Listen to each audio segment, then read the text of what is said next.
Bangladesh cricket টিমের কালকে পাকিস্তানের সাথে একদম জেতা ম্যাচ কি করে হারা যায় তার উজ্জ্বল দৃষ্টান্ত স্থাপন করছে।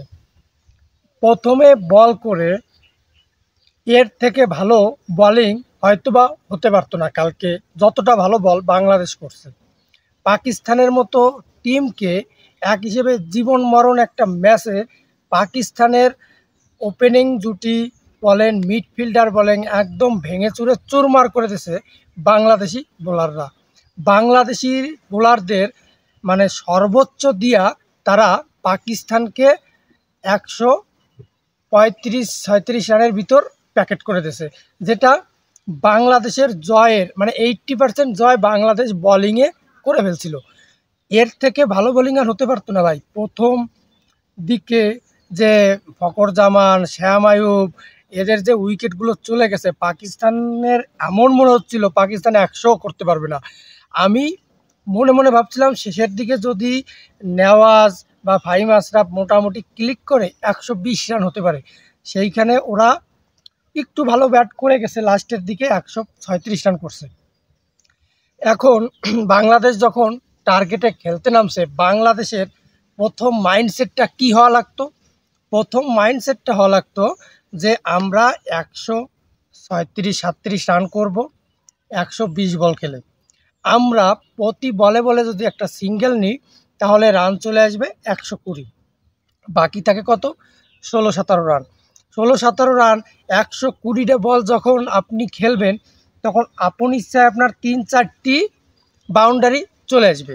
একটা 6 মারা বল, এতগুলো বলের ভিতরে 120টা বলের ভিতরে যে আপনি 5টা বল 4 মারতে পারবেন না, 2টা বল 6 মারতে পারবেন না, এর কোনো গ্যারান্টি নাই। কারণ ভাই বাজে বল হবেই, 2-1টা ওভার আপনি এমন পাবেন যে 1-2টা ওভার আসবেই।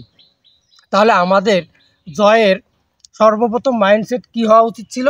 যে আমরা সিঙ্গেল নেব, আমরা কুট করে খেলবো, আমরা ডবল বের করব, সিঙ্গেল ডবলের দিকে আমাদের ফোকাস থাকবে। একদম বাউন্ডারি মারা বল, যে এই বলে বাউন্ডারি না মারলে হচ্ছে না, সেই বলে আমরা একটা বাউন্ডারি মারব।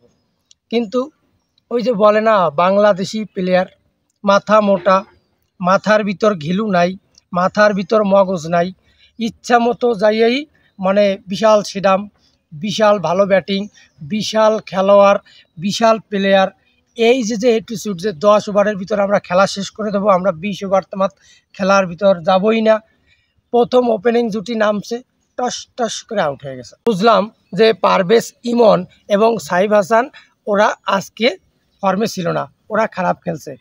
কিন্তু মিডফিল্ডে যে আমাদের তহিদ হৃদয় নামছে ওয়ান ডাউনে, সবথেকে একটা দলের সবথেকে কঠিন ব্যাটিং লাইনের স্তম্ভ যাকে বলে, অন ডাউন 1 উইকেট পড়ার পরে যে ব্যক্তি নামে সেই ব্যক্তির মাইন্ডসেট হওয়া উচিত যে আমার টার্গেটেই, আমি যদি এই ওভারে প্রতি ওভারে এই কয়টা রান নিতে পারি, শেষ সময় আমার এই কয়টা রান বাঁচবে বা বাঁচবে, আমি 15 ওভার বা 16 ওভারের পরে গিয়ে হিট করলে আমরা ম্যাচ জিতে যাব।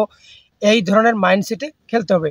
যেটা খেলে বিরাট কোহলি, যেটা খেলে আপনার কেন উইলিয়ামসন, যেটা খেলে ক্লাসেন, ঠিক এই মাইন্ডে খেলা উচিত ছিল। কিন্তু না, তিনি এসে একটা বড় শট খেলবেন, তিনি মানে গায়ে নাই 10 কেজি মাংস, গায়ে নাই একটু শক্তি, যে একটা বল গার বলে পিটেন দিয়ে 6 মারবে, এই যোগ্যতা যার হয় নাই, সে গেছে গার বলে 6 মারতে, সে একদম 3 নম্বর গ্যালারিতে বল পাঠাবে, গেছে আউট হইয়া। একদম মানে একজন অধিনায়ক। আজকের ম্যাচের অধিনায়ক ছিল কে? জাকের আলী অনিক। তিনি এক হাত দিয়ে ভাই শট করছে, মানে তুই 2 হাত দিয়ে শট দিয়ে বল পারো না বাউন্ডারিতে নিতে, কি দরকার ভাই তোর 1 হাত দিয়ে 6 দিয়ে ওয়ান হ্যান্ড 6 মারা, গেছে আউট হইয়া।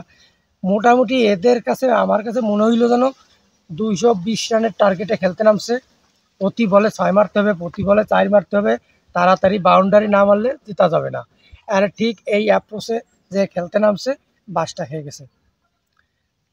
বাংলাদেশের বর্তমান টিম ম্যানেজমেন্ট প্লেয়ার, এদের কোনো যোগ্যতা নাই একটা দেশকে রিপ্রেজেন্ট করার।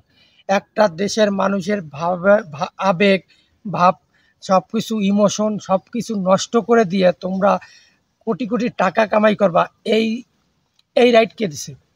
ওদেরকে দিয়া হাল চাষ করান, ওদেরকে দিয়া বিভিন্ন কারখানায় চাকরি করান, ওদেরকে বুঝান ভাই মানুষের ট্যাক্সের টাকা, মানুষের কষ্ট করার ট্যাক্সের টাকা দিয়ে তোমরা যে নষ্টামিগুলো করতেছো এটা ঠিক না।